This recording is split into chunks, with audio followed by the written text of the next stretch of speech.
নমস্কার বন্ধুরা, welcome to my channel. আজকে আমি কাঁচা পেঁপের একটা মিষ্টি রেসিপি বানাবো। এটা খেতে এতটা সুন্দর হয় যে বোঝাই যায় না এটা পেঁপে দিয়ে তৈরি। কাঁচা পেঁপের পোলাও বানানোর জন্য আমি এখানে একটা গোটা পেঁপে নিয়েছি। এটা একটা পটাটো পিলারের সাহায্যে ছাড়িয়ে নিচ্ছি। পেঁপেটা খুব ভালো করে ছাড়িয়ে নিতে হবে, গায়ে যেন কোনো সবুজ ভাব না থাকে। পেঁপেটার খোসা ছাড়ানো হয়ে গেছে। এবার এটা দুটো ভাগ করে নিয়েছি। একটা চামচের সাহায্যে পেঁপের ভেতরের দানাগুলোকে ভালো করে কুড়ে ফেলে দেবো। পেঁপের দানাগুলো ভালো করে ফেলে দিয়েছি। এবার পেঁপেগুলোকে খুব সরু সরু করে ছুরির সাহায্যে আমি কেটে নিচ্ছি।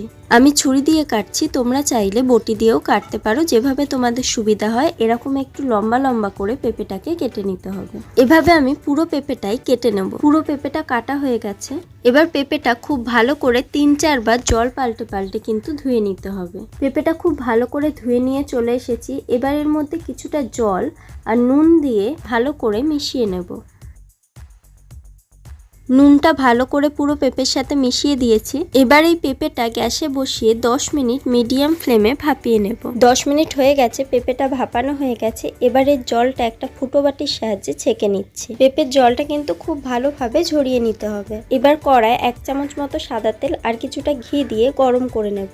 এবার এই তেলে গোটা গরম মশলা দিয়ে একটু ভালো করে নেড়ে চেড়ে ভিজিয়ে রাখা কাজু কিশমিশ দিয়ে দেবো।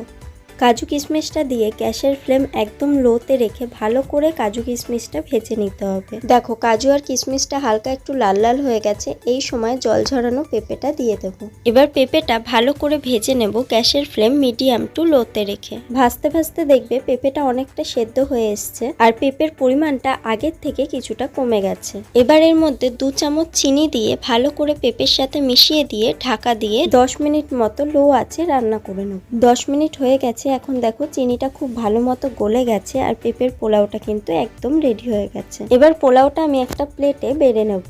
তাহলে দেখলে তো এই পেঁপের পোলাও বানানো ঠিক কতটা সহজ। যে কেউ কিন্তু একবার দেখলেই এটা বাড়িতে বানিয়ে নিতে পারবে। আর এটা খেতেও কিন্তু ভীষণ ভালো হয়। খেয়ে বোঝাই যায় না যে এটা পেঁপে দিয়ে তৈরি। যে পেঁপে খায় না সেও কিন্তু এই পেঁপের পোলাও খুব সহজেই খেয়ে নেবে। ভিডিওটা কেমন লাগলো কমেন্ট করে জানিও। রেসিপি ভালো লাগলে লাইক, শেয়ার, সাবস্ক্রাইব করো। দেখা হবে অন্য কোনো রেসিপি নিয়ে।